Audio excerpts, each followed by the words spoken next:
1891, and it is a V-nickel. You can barely see the V on there. Just as I was talking about quarters.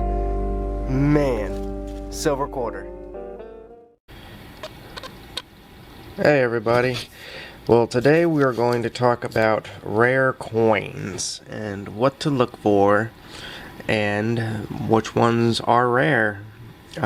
Specifically wheat pennies.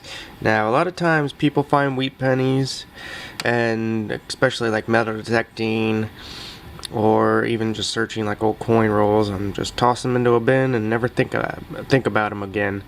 But there are quite a few that have a lot of monetary value. So here's just an array of some wheat pennies here. There is one rare one in here. We got 1950 AD. These are all ones that I've dug within the past like 2 weeks. And just in 2 weeks I have found a little bit rare one. And it is that one right here. A 1909. Now this one, if it had a S mint mark, would be worth upwards of $100 to $2,100 plus dollars. This one is probably worth about $20 because it is a VDB. And VDB was the name of the gentleman who made the wheat pennies, and his name was Victor David Brenner. And this is the first coin to have a president on it. And Abraham Lincoln. It was in 1909 was the very first year, so this is a very first year wheat penny. And before that it was the Indian head penny from 1859 until 1909. So those ran for a very, very long time.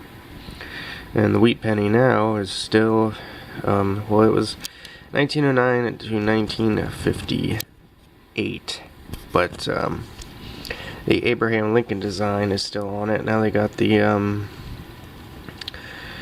now they got them out of zinc, which they started that in '82. But these are all copper, 95% copper. But basically, let's talk about some rare ones here. Now, what to look for? There's a couple key dates in the series here, and the 1909 SVDB is a very rare one. It's worth about $750 to $2,100,000 plus, and that is this coin right here with an S mint mark underneath the 1909. Let me see, I don't have an S one here, but I do have a mint mark on this one. It would be an S mint mark under there in a 1909. And even this coin without the VDB on the back, say the VDB wasn't there in 1909, S just by itself is like $105 or like $425, and if they're in mint condition they're worth a lot more, but these are just worn figures here. And the 1914D, so 1914, and it would have a D mint mark underneath of it, worth $240 to $3,600. And for a very rare one here, 1922, only Denver made wheat pennies for this year. So if you find a 1922 wheat penny with no mint mark on it, it's worth of a minimum of like $725 to upwards of like $30,000. Very, very rare. Now there are fakes.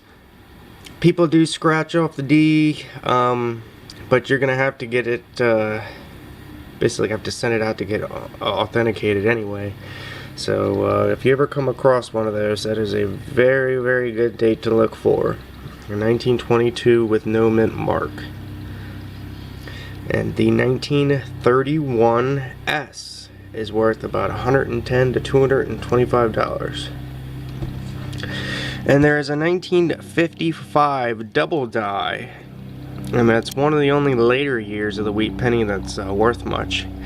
But this is a 1956 here, but it's close enough. You look at it, And the double die would be basically it got stamped twice when they ran it through the machine there. So it would basically be two 1955s on top of each other. You look at it, look a little funny.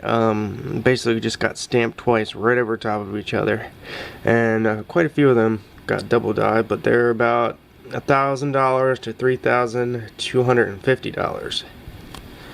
And the rarest one to look for is the 1943 penny. Now, 1943 was during the war, and they needed the copper to ship it off over to the war over in Europe and Asia. And basically, they made them out of steel for 1943. They made them out of steel, and they sent the copper over. Well, we actually used it here, but we made stuff out of it and sent it over. The weapons and whatnot we needed the copper for. And basically just produced the coin out of steel for that year, but accidentally, basically these coins are just like, before they get made into coins, they're just a blank disc, and a couple of the copper blank discs went in and got stamped with the 1943. So that is a very, very, very rare coin. It's worth upwards of like $1 million if you find that coin. So that is the king of all wheat pennies to look out for. A 1943 penny that is copper and is not steel. Very, very rare. If you find one of those, congratulations, because that's a tough thing to do. So I hope you enjoyed the video, just going over a few things, and you can find these coins even in change, you know. Anytime you get your change, look if you see if the wheat back on the back. If you see a wheat back, keep it, because it could be worth a lot of money. And I have found a few wheat pennies that are worth more than, definitely more than face value. The ones in the 50s, except for the double die, aren't worth much, but you back in the earlier years, and even if they're not key dates, there's a couple of them that are worth 10, 20, 30 bucks. So hope this video helped you, and I hope you enjoyed, and I'll see you on the next.